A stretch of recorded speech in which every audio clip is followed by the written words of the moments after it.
অসমীয়া জাতি অকলশৰীয়া নহয়, অসমীয়া জাতি দুৰ্বল নহয়, অসমীয়া জাতিৰ লগত আজি নৰেন্দ্ৰ মোদী আছে, অসমীয়া জাতিৰ লগত আজি অমিত শ্বাহ আছে। ভাৰতীয় জনতা পাৰ্টিৰ এই গৌৰৱময় মঞ্চৰ পৰা পুনৰ এবাৰ মই আপোনালোকক আহ্বান জনাম, এই নিৰ্বাচন আশা আকাংক্ষাৰ নহয়, এই নিৰ্বাচন সমৰ্পণ, এই নিৰ্বাচন আকৌ এবাৰ জাতিটোৰ বাবে সমৰ্পণ কৰাৰ নিৰ্বাচন, এঘৰি যুঁজাৰ নিৰ্বাচন, অসমীয়া ভাৰতীয় সত্তাক, সনাতন সত্তাক জীয়াই ৰখাৰ এই নিৰ্বাচন। আৰু এই যুঁজৰ একোজন সৈনিক হিচাপে ২৬ চনলৈ সাজু হওক, নিৰ্বাচনত আমি জিকিম, প্ৰত্যেকজন সনাতনে আমাক ভোট দিব, তাক মোৰ কোনো সন্দেহ নাই।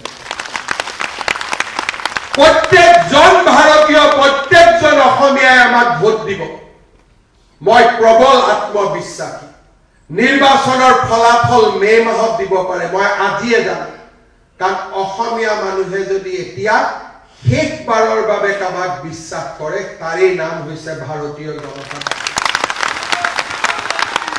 কাৰোবাক যদি শেষ যে এইখনে আমাৰ শেষ নাও, ইয়াৰ এই নাৱেদি যদি আমি পাৰ হ'ব নোৱাৰো আৰু আমাৰ মাজত কোনো আশ্ৰয় নাই, সেই শেষ নাওখনক প্ৰতিনিধিত্ব কৰে ভাৰতীয় জনতা পাৰ্টি। আপোনালোকে সেই ৰাস্তাৰে, সেই পথেৰে স্বদেশ আৰু স্বজাতিক ধুনীয়া কৰক। নিৰ্বাচনত আমি জিকিবই লাগিব। হাৰা আমাৰ বাবে ৰাস্তা নহয়, পৰাজয় আমাৰ বাবে অপচন নহয়, আমি জিকিবই লাগিব।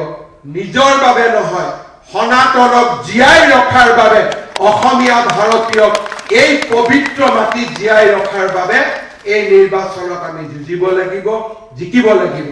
বহুত বহুত ধন্যবাদ। বন্দে মাতৰম।